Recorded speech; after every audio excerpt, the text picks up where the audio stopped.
अवघे तुझेच दान रे. कालच्या सकाळच्या धक्क्यातून महाराष्ट्र आजही सावरला नाही. अविस्मरणीय वाटावी अशी ती बातमी होती. कसं व्यक्त होऊ कळेल. नियतीला खरंच हात जोडतो. स्वप्नातही वाटलं नव्हतं एखादा अपघात असा ओरखडा ओढून जाईल. अजितदादा, तुम्ही सोडून गेलात हे काही बरं नाही केलं. सगळ्या धामधुमीत तुमच्यावर जाहीर टीकाही झाल्या.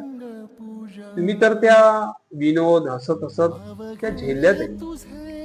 सर्वांना तुम्ही हक्काचे वाटत होतात, आवडीचे वाटत होतात. काही माणसं कोणत्या पक्षाची आहेत हे न पाहता ती महाराष्ट्रासाठी किती महत्वाची आहे, ती महाराष्ट्राला त्याचा किती आधार आहे हे पाहिलं जातं. अजितदादांबद्दल एकच सांगावं असं वाटेल की त्यांना पाहण्याचा योग मला आमचे दिवंगत अनंत तरे साहेब यांच्या माध्यमातून 2 वेळा झाला. एकदा त्यांच्या शासकीय देवगिरी बंगल्यावर आणि एकदा मंत्रालय. निमित्त होतं एकविरा देवीच्या गडावर भाविकांसाठी सुखसोयीसाठी निधी उपलब्ध व्हावा आणि एकदा कोळी समाजाच्या प्रश्नांसाठी त्यांची भेट झाली. त्यांना पाहण्याचा योग आला.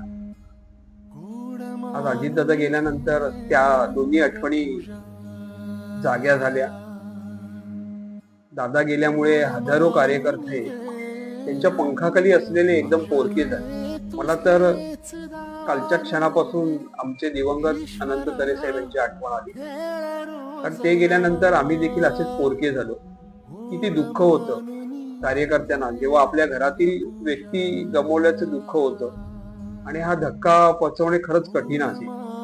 कारण कालपासून मी अजितदादांचे सगळे कार्यकर्ते पाहतोय, घाई मोकलून रडतायत. अशा स्वरूपाचं नुकसान भरून यायला मोठा काळ जावा लागतो. कार्यकर्त्यांना देखील सावरायला वेळ लागेल. नुकतंच काही दिवसांपूर्वी त्यांचं एक कार्यकर्त्यांसाठी संबोधलेलं भाषण होतं, ते मला आज आठवतंय. त्यांनी कार्यकर्त्यांना सांगितलं की राजकारण लय वंगाळ आहे, तुम्ही धंदा पाणी करा, मस्त राहा, पोराबाळांना शिकवा आणि निर्व्यसनी राहा. एक आपुलकीचं व्यक्तिमत्व, एक चांगलं नेतृत्व या महाराष्ट्रानं गमावलं.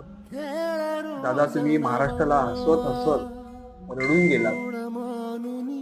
दादा, तुम्हाला भावपूर्ण श्रद्धांजली. महाराष्ट्र तुमचा कायम ऋणी राहील.